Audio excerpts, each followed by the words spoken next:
I guess I don't need to introduce who he is. So take your time. Okay, thanks. So I'm going to talk about some connections, possible connections between neutrinos and dark matter, which are the main two topics that have been discussed in this workshop. So I divided the talk into 4 parts. First, I'm going to talk about neutrinos as dark matter, then neutrinos from dark matter. Then I say something about neutrino masses and dark matter, and finally neutrino questions for dark matter. So mostly I will present some kind of survey of different issues I've been working on over the past year, so I won't go into much detail about it, but you will get an idea of all these different topics.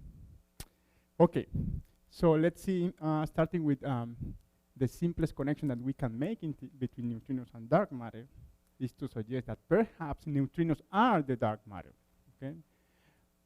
This was indeed a viable possibility a few decades ago, but nowadays we know that this is no longer the case, okay, for several reasons. I mean, now we have information about neutrino masses, and they are too light, and we also have made a lot of progress regarding cosmological simulations, and we know that even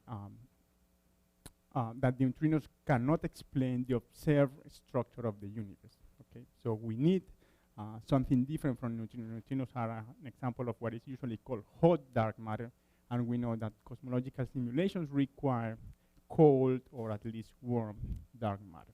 So the structure of the universe is already telling us that neutrinos are not the dark matter. This is, however, valid only for what is called active neutrinos. And these active neutrinos are the neutrinos that interact with the C, the electron, muon, and tau neutrinos, if you want, or their corresponding mass eigenstates. But as we know, and as we heard in previous talk, there are also, or there could be also, sterile neutrinos. So neutrinos without gauge interaction, that don't feel the gauge interaction, and simply they mix with the active ones. Okay. And these neutrinos, it turns out that they can be the dark matter. It's just that the mass should be in the keV range. Okay, so this mass range is quite different from the usual sterile neutrinos that are required, for example, to explain the anomalies mentioned here in previous talk. One feature of this keV sterile neutrino dark matter is that they are not stable, not absolutely stable, but they decay. In particular, via these kind of diagrams. So this is this would be the sterile neutrino, and then due to the mixing, it's actually coupled to the W and lepton. So via these kind of diagrams, it can decay and emit a photon. And since this is a two-body decay, this photon is monochromatic, so it should give rise to an X-ray photon, an X-ray line. Okay. So this is the main signature of this mode. So if you have a keV neutrino, you should observe these X-rays photons. And these X-rays have been searched for, and we haven't found any. So this allowed us to set constraints on this scenario. The scenario is quite simple because it depends essentially on 2 parameters. One is the mass of the neutrino, which, as I said, should be around the keV scale. And the other one is the mixing angle of this neutrino. And this is precisely what appears in this plane. So we have the mass of this particle at the keV scale, and then we have the sine square of 2 theta. Okay. And because the X-rays have not been found, then we can set constraints on this region. And these are the current constraints here. Now, at the beginning, this scenario was quite motivated because it seemed minimal. I mean, you simply have mixing with the standard neutrinos, and these sterile neutrinos could be produced via oscillations. Okay? But it turns out that if you produce them via oscillations, the production is given by this line here, this red line that is buried behind the data. That's what you would expect when sterile neutrinos are produced via this standard mechanism. And from this figure, you can see that this is completely excluded nowadays. Okay? So that's why if you want to have a sterile neutrino, KeV sterile neutrino dark matter today, you have to produce in some other way. Okay? So the minimal scenario, the simplest one, doesn't work. There are other ways to do it. For instance, using lepton asymmetries, but it's not so simple to produce it, and the minimal model doesn't work. Okay? But it's important to keep in mind that this is a possibility. Okay? So in principle, this is not excluded, so the dark matter could be in the form of KeV sterile neutrino dark matter.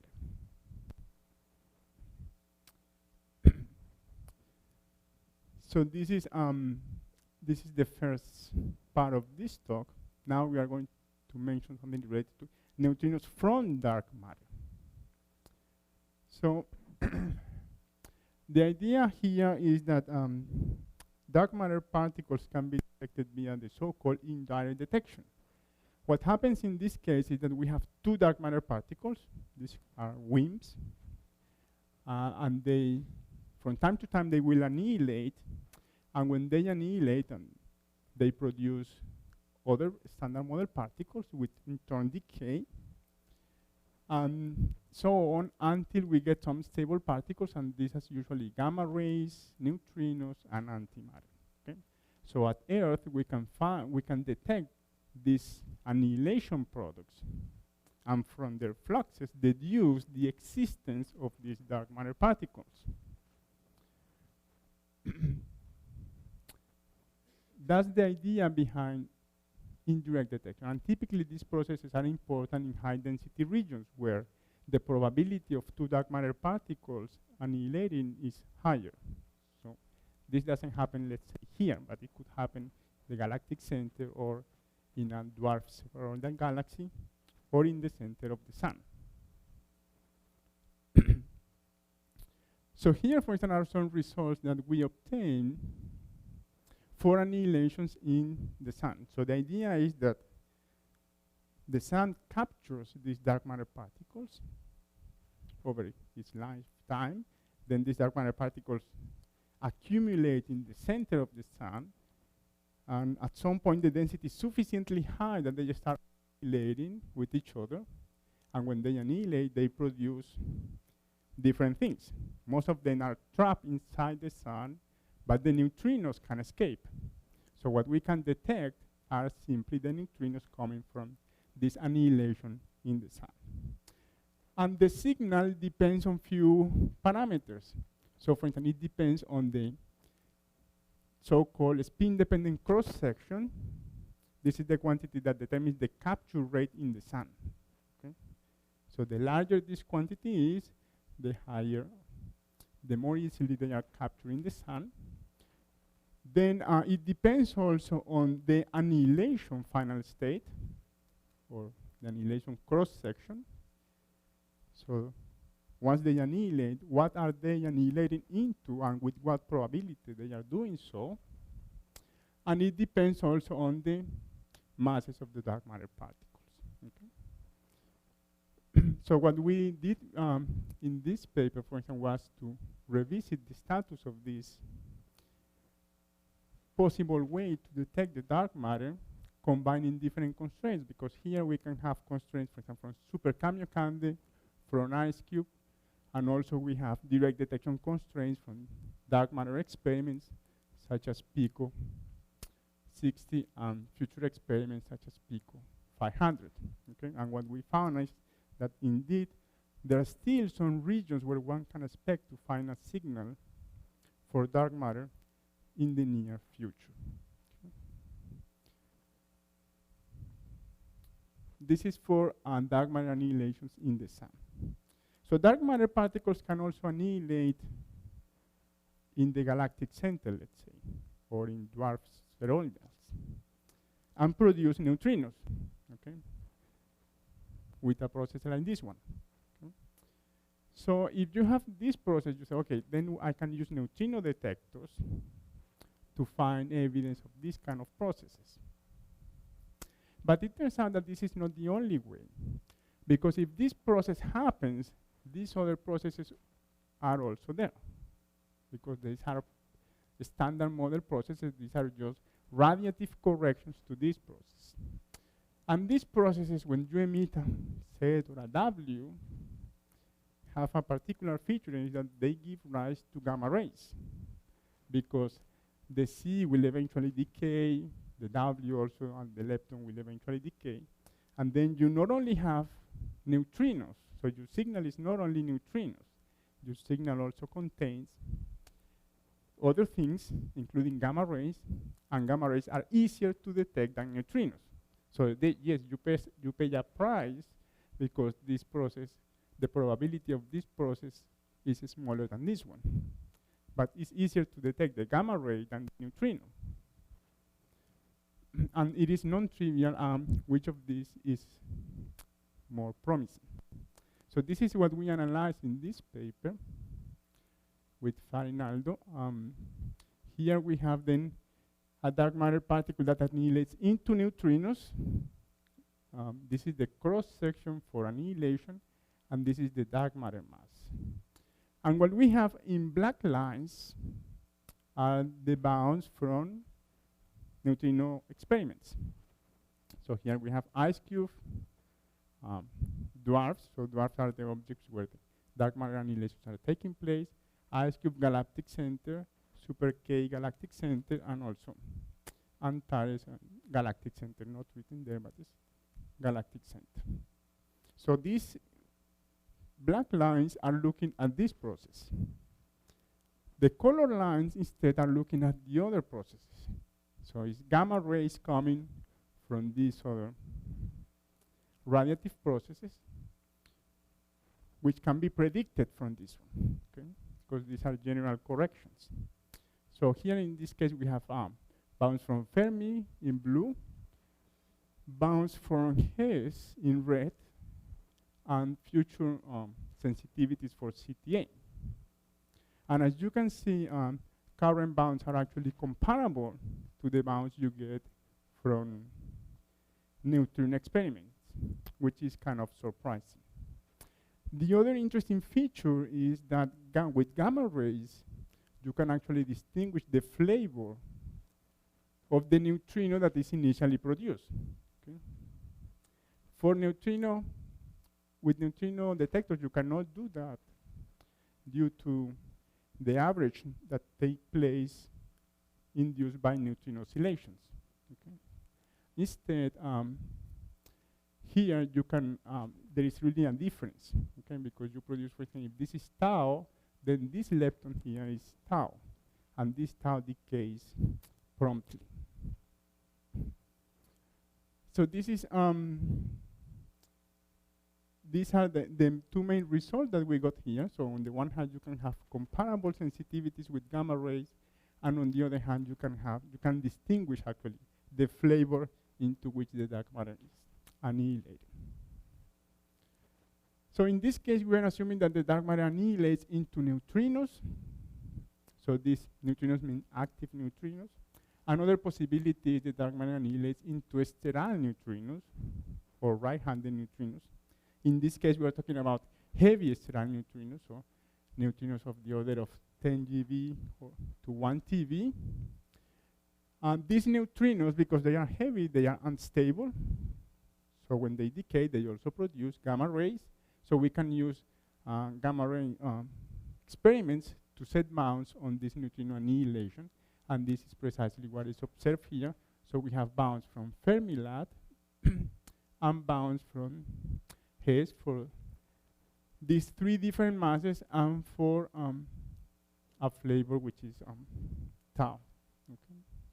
So in this case, the parameter space is also quite reduced because we only need to specify the mass of the right-handed neutrino and the flavor.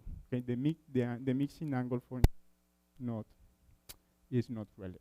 And these are the bounds that we got, which are comparable to other bounds. You see, this is the thermal annihilation cross-section is around this value, 3 times 10 to the minus 26. Okay. So this is how we can get the neutrinos from dark matter. So you can have dark matter annihilated into active or sterile neutrinos. And then you can constrain these kind of scenarios. Now we move to the third part, which has to do with neutrino masses and dark matter. So as you know, we have the evidence that we currently have of physics beyond the standard model comes precisely from neutrino oscillations and from dark matter. And neutrino oscillations require internal neutrino masses. Okay? So clearly we need new physics in order to explain these two important issues. The idea then is that perhaps these two issues, which look different and unrelated, perhaps they are actually explained by the same physics at the TeV scale. So we need to extend the standard model anyway. Why don't we extend it in such a way that we simultaneously explain dark matter and neutrino masses? And this can be done, in particular, it can be done with models at the TeV scale. This TeV is quite special because dark matter selects, let's say, this scale due to the well-known wind paradigm. So the freeze out is a simple way in which the dark matter abundance can be explained, and this idea works for particles whose mass is at the TeV scale. And this TeV scale is also the energy scale that is being proved currently at the LHC. And there is a simple way in which one can connect neutrino masses and dark matter. And this is in models where neutrino masses arise at one loop. So the idea is that I'm going to include new particles in my model.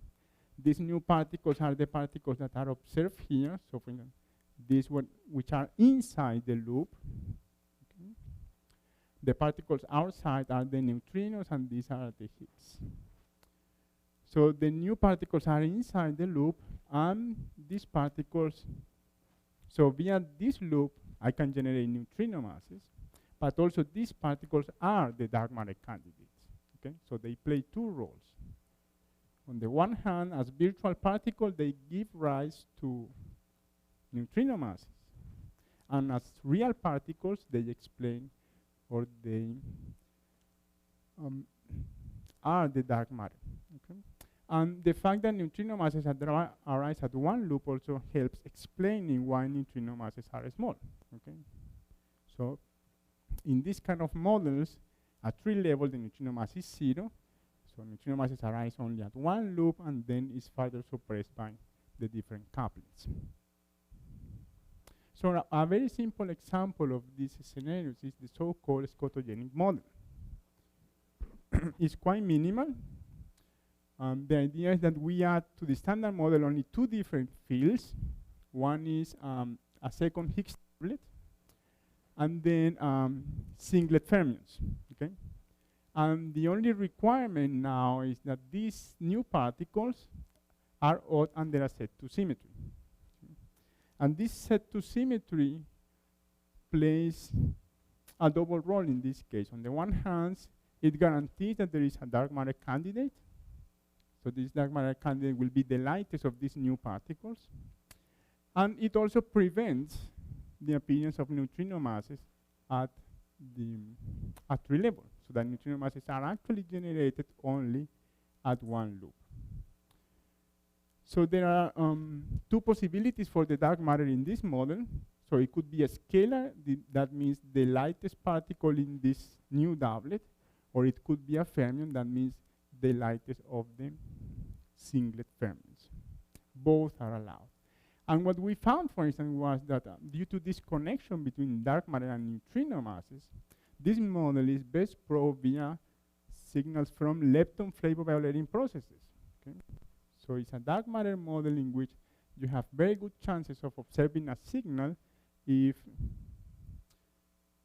in lepton flavoviolating processes such as mu E gamma and mu 2,3.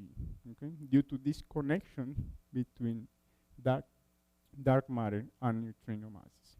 So the existence of these processes are a generic feature of models beyond the standard model that account for neutrino masses. Okay? But the rate is not always that large. But in general, you expect this process, these branching ratios to be different from 0.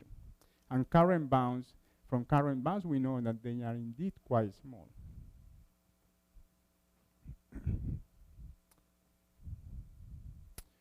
So this scotogenic model is just one example of this kind of models. In some work we did with Diego, for instance, we also classify different models of this type. So they are constructed with the same philosophy.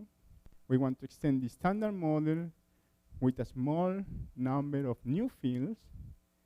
These new fields are assumed to be odd under a new symmetry, and neutrino masses are generated at one loop. Okay? So the difference is that you can have the kind of field that you have. So you not only have like a scalar, doublet, and singlet fermion, you can also have other possibilities. And this is what is illustrated here. So these are the different possibilities that we found. So there are actually like 35 different models of this type. So in all of them, there is a dark matter candidate. In some of them, there are also fermion dark matter candidates. And some of these models we studied in detail.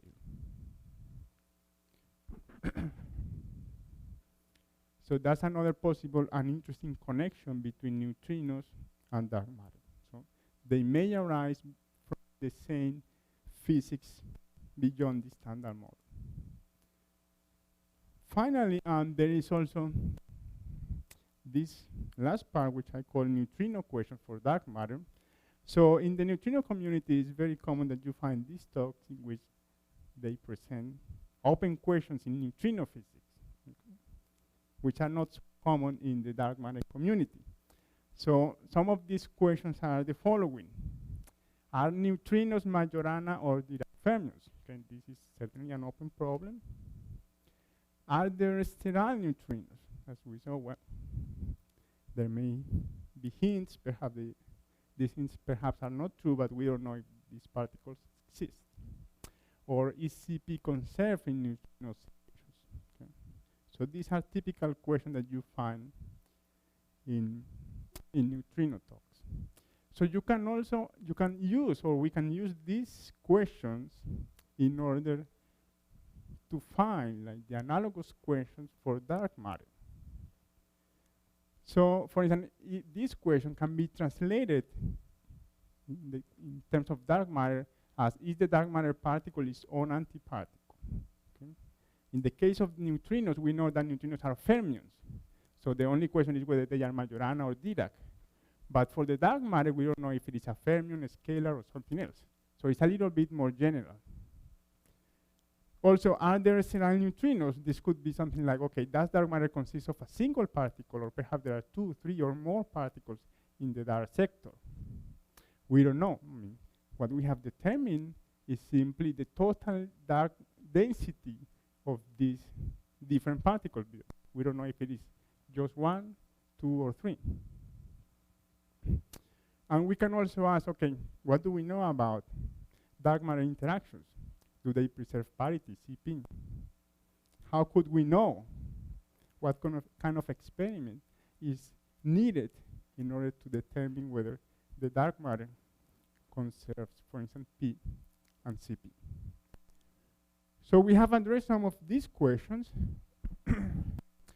For instance, it turns out that it is in principle possible to determine if the dark matter particle is its own antiparticle. And the idea is quite simple. What you need is to detect direct detection signals in experiments using 3 different targets. Okay? And the reason it is possible is that when the dark matter is not its own antiparticle, you have more free parameters. So the idea here is what you are doing is you are over-constraining the number of parameters that you need in order to predict a direct detection signal. So with once you have 3 different targets, you may be lucky and find that these are not consistent with a dark matter particle that is its own antiparticle, which requires only 2 parameters to determine its interaction cross-section with any number of nuclei. Okay. So it's not easy. So this is an illustration here. So the idea is if you find a signal, for example, with xenon, then the variable regions will be the peak band. If you find another one with argon, then the variable regions will be the magenta bands, narrow bands. And then if you find another, say, silicon, a signal, then the variable lines will be the green bands, okay? So the only, and this is assuming, this plot is assuming that the dark matter is its own antiparticle. So it describes by only 2 parameters, which are these 2 here. And as you can see, if you look in detail, you will see that there is no point in which these 3 different bands intersect. Okay? 2 of them always intersect, but there is no point in which all 3 of them intersect. So this means that this interpretation in terms of these 2 parameters is inconsistent. You need more parameters to describe these 3 sets of experimental data. And therefore, the dark matter interaction with this nuclei is not described by just 2 parameters. You need more than that. And therefore, the dark matter is different from its own antiparticle. That's how the logic works. So it's non-trivial to do this in practice, but at least in principle, it is possible. Another possibility that we considered was to determine CP properties of the dark matter. So imagine, for instance, that we know the dark matter particle to be a scalar field. So there are usually 2 kinds of scalars. So what is called proper scalar, a pseudoscalar. And then if you have both of them, you can have CP violating scalars, okay? And what we found is that under rather generic conditions, if this particle decays into gamma ray lines, you can find regions on the parameter space in which you can discriminate between these different possibilities. Okay, so for in this plane, the red ellipses here corresponds to a CP even scalar. The blue line, the blue ellipses corresponds to a CP odd scalar, and the green points correspond to CP violation. Okay? So if you measure this quantity and you measure this quantity, you can determine if your particle is actually CP even, CP odd, or if CP is violated. And this is true. The reason this is like this is due to correlations that appear among these different branching ratios induced by gauge invariance. Okay? So the photon and the set are not independent particles. They both come from the same gauge fields, right? Linear combination of these gauge fields. So there are correlations between these branching ratios that may allow you to determine whether your dark matter particle is CP even, CP odd, or if CP is violated. And this was the last part of my talk. So neutrino question for dark matter. So the idea here was to translate some questions that are often asked in the neutrino community to the dark matter community, and to explore the possibility of learning something about the dark matter. So that's what I wanted to say. So I think there are many interesting and fruitful connections between neutrinos and dark matter. I've illustrated some of them, but these are both important open problems in particle physics, and most likely we will find that some of these connections will be actually realized in nature. Thanks.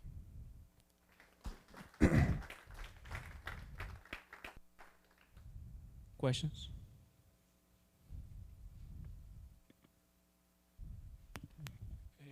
I don't understood how the sterile neutrinos generate the gamma rays. It decays.